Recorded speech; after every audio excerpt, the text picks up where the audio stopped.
First, we'll cover a game situation where Germany scored a field goal using the width and depth of the field. We also covered this in coaching video serial number 3.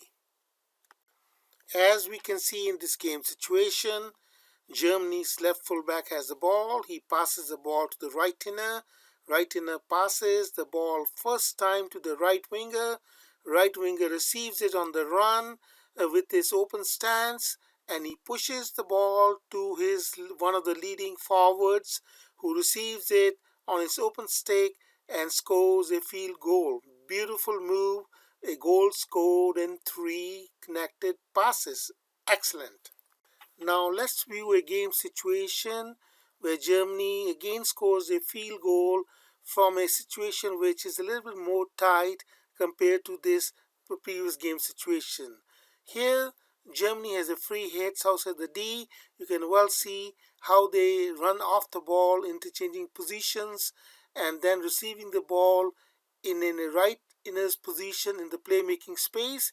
This young player receives the ball, protects the ball, and takes a anti-clockwise spin, avoiding the Dutch player to even tackle him, using his left foot to hold his stick, and then pass the ball to his leading center forward, who also makes a block pass to receive it and spin anti-clockwise and score a beautiful field goal, where you can see the width and the depth is not as wide as it was in the previous game situation which we saw, where Germany also scored a field goal. Let's view this videotape from a different angle. Just to elaborate the concept of the width and depth, I would like to give names to the players, what it would have been if they had played in the traditional positions. So the player who has the ball here, he is the right inner. The player who passed him was the right half. The player in this position is a right winger, and the player in this position is the left inner. Now what we would like to see is to create width and depth in the attack and create more space for the receiver center forward to operate. We would like to do like this: run intelligently off the ball individually and as a team. The right half will run at this 45-degree angle and curl to his right. The right winger will run towards his right side. The left inner will back pedal towards the D top. If and when this happens, you will see how quality space is created and more passing options to be tactically creative are generated. Let's see now what happens when the players come and position themselves in this traditional position and how the game opens up. I also like to bring to your notice that when everyone ran off the ball intelligently, how the passing options have opened up. Now the right inner can make a pass to the right winger, who can pass it first time, deflect it to the center forward, or the right inner can pass the ball to the center forward, who can pick it up on the run and take a shot on the goal.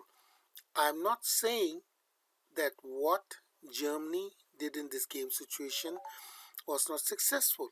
It was highly successful and effective. A goal was scored. I'm just showing a different way of doing the things to be tactically creative, like creating more space, which also generates more options. If you look at the sweeper back, he is trying to intercept the ball while holding the stick with 2 hands, and he missed the ball by inches. On the other hand, if he had holded his stick with 1 hand only and that one with the left, he had higher degree of chances to intercept the ball and save the goal. Just a point of how to optimize your reach in crucial game situations. These little things make big things happen. Now I like to bring to your notice how the top teams in basketball and soccer and these similar game situations, as we have covered in hockey, create space, width, and depth and never float away from the principles which make things happen. If you can please correlate this game situation, here is a basketball player in a right in his position. He's on his toes. Look at his stance, how he has engaged his defender and kept away in the engaging distance by his moves and body feints. On the other hand, look how his teammates are helping him and not hurting him by taking their markers away into the places where they create more space for the player with the ball and also for the center forward. If this is the right inner, this is the right winger. He has engaged his left half out. This is the left inner. He has used the width of the field so that he can backpedal and receive the ball if he needs.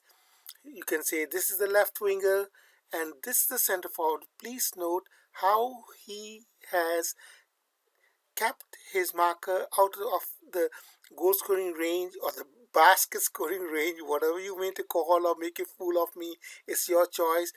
But please understand the concept. Here, right wing, left in, left wing, center forward. He is facing the ball. He has a full view and you can see how they can make things happen. A triangle, a created space. Now let's move to football. Here is an example of the Barcelona Football Club, how they create space and how they apply the principles of width and depth in their game to score goals. In fact, they scored a goal from this very move. Just to correlate with this, our game, I'm just giving the names to the players in the traditional positions. This is the right inner. In the playmaking space, the most valuable space on the field to generate tactical creativity. Here is the right winger. Here is the center forward floating back and forth depending on how he's being marked. And here is the left inner. And here is the left winger keeping away from the crowd. And ultimately, he is the one who scores the goal. But the key point I like to mention is look at these triangles. Right inner, center forward, left inner, right winger, left winger, and look at the space they're keeping in this open. Yes, they have a offside rule and we don't have a offside rule. The point I like to make over here is this, that are we optimizing the use of no offside rule? In a way, we have made it a self-defeating prophecy, because what we do is take too much advantage of the no offside rule and crowd the space in front of the goal where you need the most space to score goals. And when we come there too early, we plant our left winger, center forward, right wing over there, and then go for the hit and hope strategy and screening and deflecting the ball. There's nothing wrong in it. But I would rather prefer my player developing him so skillful that when he receives the ball in that situation with his space, maybe 1-on-1, 2-on-1, he can eliminate the opponents cleanly and score a goal or make a pass for the forwards who are coming to support him. And that's one reason you'll see that in football they make 3 or 4 passes connect before scoring a goal, and we make hardly 1 or 2 because we rely more on hit and hope strategy or a PC conversion, and they rely on tactical creativity. I'm not saying that what we are doing is not right. Goal is a goal. But what I'm saying is try to bring back some tactical creativity. Try to bring back some passes. It is a beauty to watch the game, and so we can also call beautiful hockey. Just like soccer people brag about beautiful soccer, beautiful football. To wrap up this teaching tactically creativity serial number 4, here are my views. There's one way to do a thing. there's another way of doing a thing. One is based on power, strength, and tactical creativity, in a way using arm wrestling, leg wrestling in this case. Another way is that create such a situation that the opponent cannot even touch you. You use the width and depth of the field, And the beauty of the concept is when you teach your players how to run off the ball individually and as a team in a coordinated fashion, you can apply all those concepts in any part of the field and still always have time and space. Have you wondered why do top players have all the time and space in the world? They never have their back towards attacking goal. They always have a open offensive stance, either even the back and even the middle. We used to see this in field hockey. All the great players from Far East, Australia, Germany, Holland, they used to apply these skills. We have drifted far away from it. Yes, there's a time and place for both these concepts. So why don't we teach our young players, the coming generations, where they have the best of both the concepts? Thank you very much. If you like the video, please share with your players, with your coaches, especially the youth coaches. And if you don't like, please inform me. Give me constructive feedback so we can improve upon it. Thank you very much for being a part of it.